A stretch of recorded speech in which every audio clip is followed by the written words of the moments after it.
সবাইকে তো ছবি দিলা, আমাকে ছবি দিবা না? আমি কাকে ছবি দিলাম? আমার কাছে তো ছবিই নেই। ওই তো সবাই এসে তোমার ছবি তুলে গেল।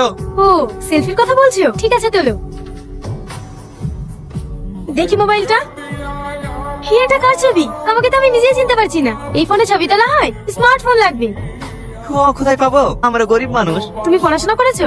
হ্যাঁ পড়াশোনা করেছি, 3 পর্যন্ত। ও, তুমি কি কাজ করো?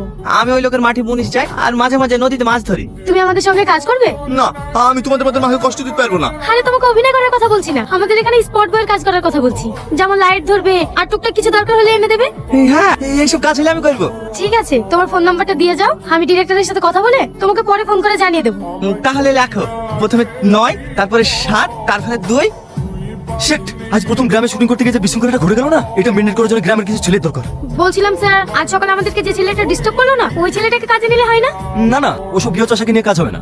না স্যার, পারবে, আগ্রহ আছে, আর তাছাড়া মনটাও খুব সরল। আচ্ছা ঠিক আছে, তুমি যখন বলছো কাল থেকে কাজ শুরু করতে বলো। ঠিক আছে স্যার।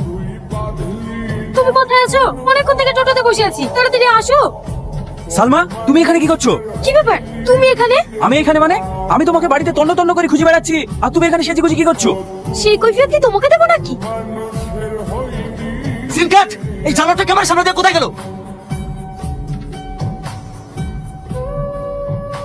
এই চাষা, সিন চলাকালীন তুই কেন গেছিলি? আমি তো করে বলেছিলাম এরকম চাষা বসে লোক কাজ করতে পারবে না, শুধু তোমার জন্য কাজে নিয়েছিলাম।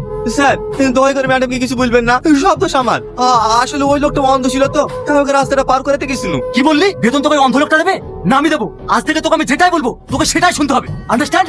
স্যার, ওকে বকা আপনার ভুল হচ্ছে। ওই অন্ধ লোকটা যদি রাস্তা পার হতে গিয়ে অ্যাক্সিডেন্ট হয়ে মারা যেত, তাহলে কি আপনি ওর জীবনটা ফিরিয়ে দিতে পারতেন? শুটিং তো 1 ঘন্টা পরেও করা হবে। তাই আমার মতো ওজা করেছে, একদম ঠিক করেছে। সালমা, তুমি দেখছি আজকাল আমার মুখের উপর কথা বলছো। তুমি ভুলে যাও না আমি একজন ডিরেক্টর। Sorry sir. দেখি শটটা কতটুকু এসছে। আমার জন্য তুমি বারবার অপমান হয়েছো, আমি আর কাল থেকে কাজে আসবো না। কই অপমান হচ্ছি? আমি বলছি তুমি কাল থেকে কাজে আসবে। আজ ডিরেক্টর সাহেব না তোকে আবার অপমান করবে। কেন রে ভাই, আমি এবার কি করবো? এই যে মেয়েদের মতো শার্ট পরে আসিস, আমাদের মতো প্যান্ট পরতে পারিসনি। সত্যি কথা বলতে কি জানিস ভাই, আমার একটা আছে, কিন্তু অপরে থাকতে পারিনি, তাই লুঙ্গি পরে আসি। এই, একে আজে বাজে কথা বলিসনি। ম্যাডামকে বলে দিলে না আমাদেরকে অপমান করবে। ঠিক আছে চ।